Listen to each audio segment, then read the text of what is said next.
দেশে ভ্রমণ পিপাসুদের টিকিট কেটে দেওয়ার দায়িত্বে থাকা ট্রাভেল এজেন্টদের সংগঠন আটাপ দেশ বিদেশে হাজারো মানুষের যাতায়াত ব্যবস্থাপনায় যাদের বড় ভূমিকা ছিল সবসময়, সেই সংগঠনেই এবার তোলপাড় সৃষ্টি হয়েছে। সোমবার বাণিজ্য মন্ত্রণালয়ের এক অফিস আদেশে জানানো হয়, association of travel agent of Bangladesh আটাবের বর্তমান কমিটিকে অবৈধ ঘোষণা করে তা বাতিল করা হয়েছে।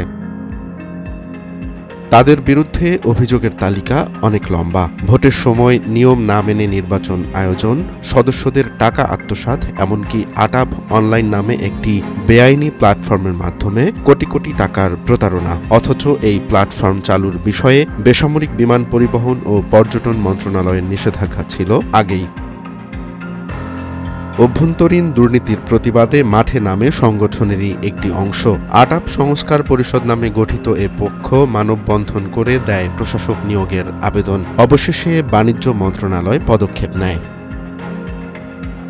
বাণিজ্য সংগঠন আইন ২০২২-এর ১৭ ধারা অনুযায়ী আটাবের বর্তমান পরিচালনা পর্ষদ ভেঙে দিয়ে নতুন প্রশাসক নিয়োগ করা হয়। দায়িত্ব পান বাণিজ্য মন্ত্রণালয়ের উপসচিব মোতাকাব্বির আহমেদ। প্রশাসক হিসেবে দায়িত্ব নিয়ে তিনি ১২০ দিনের মধ্যে ভোটার তালিকা হালনাগাদ করবেন। তারপর হবে একটি সুষ্ঠু ও নিরপেক্ষ নির্বাচন। নতুনভাবে গঠিত কমিটির কাছে দায়িত্ব বুঝিয়ে দিয়ে তিনি মন্ত্রণালয়কে জানাবেন পরবর্তী পদক্ষেপ।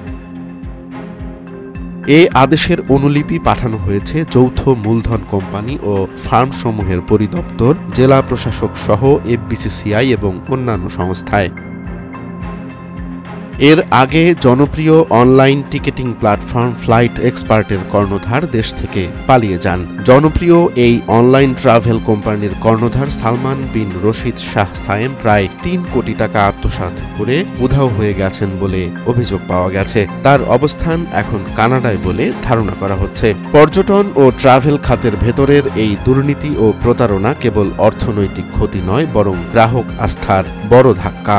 আটাবে প্রশাসক, ফ্লাইট এক্সপার্টের গ্রেফতার, এত কিছুর বড় প্রশ্ন থেকে যায়, পর্যটন ব্যবসায় নজরদারির অভাবেই কি একের পর এক এই ধস, নাকি এর পেছনে আছে বড় কোনো চক্র?